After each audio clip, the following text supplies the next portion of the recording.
নমস্কাৰ হিন্দী পদ্ধতি চেনেললৈ আটাইকে স্বাগতম জনাইছো। আজি আমাৰ বিষয়বস্তু হৈছে ক্লাছ 7ৰ আও স্কুল চলে ক্লাছ 7ৰ পল্লৱটো আও স্কুল চলে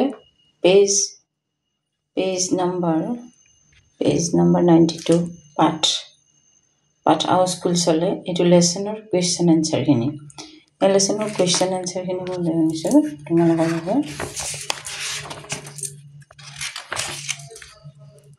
क्वेश्चन नंबर 1 और सही विकल्प चुनकर निम्नलिखित प्रश्नों के उत्तर दो।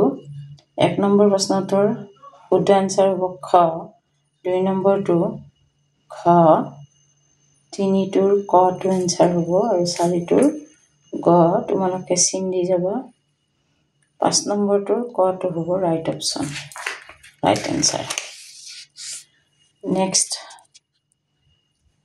Turn the page ইয়াৰে তোমালোকৰ গ্ৰামাৰৰ কোৱেশ্চন আছে এটো খালি ঠাই পূৰণ কৰিব দিছে এখিনি মই কৰি দিছো।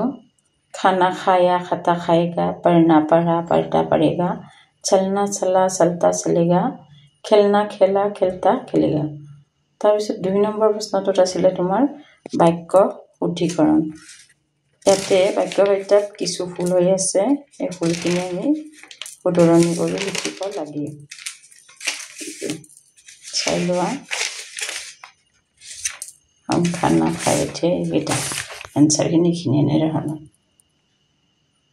हम खाना खाए थे, हमने खाना खाया था, मामा जी वापस लौट आए, मामा जी लोग आए हैं, वो चरम रोग से पीड़ित थे, वो चरम रोग से पीड़ित थे, यह मेरे को मालूम नहीं, यह मुझे मालूम नहीं, उसके 2 मामे हैं, उसके 2 मामा हैं, मेरी माता जी विद्वान है, मेरी माता जी विदुषी है। विद्वान নহয় এটো বিদুষী হ'ব আৰু মান্য অৰ্থটো হেতু বিন্দু হৈছে এখিনি হৈছে ইয়াৰ সমাধান। তোমালোকে নিশ্চয় উপকৃত হলা। যদি ভাল লাগিছে এটা লাইক দিবা, শেয়াৰ কৰিবা আৰু সাবস্ক্ৰাইব কৰিবলৈ নাপাহৰিবা। ধন্যবাদ।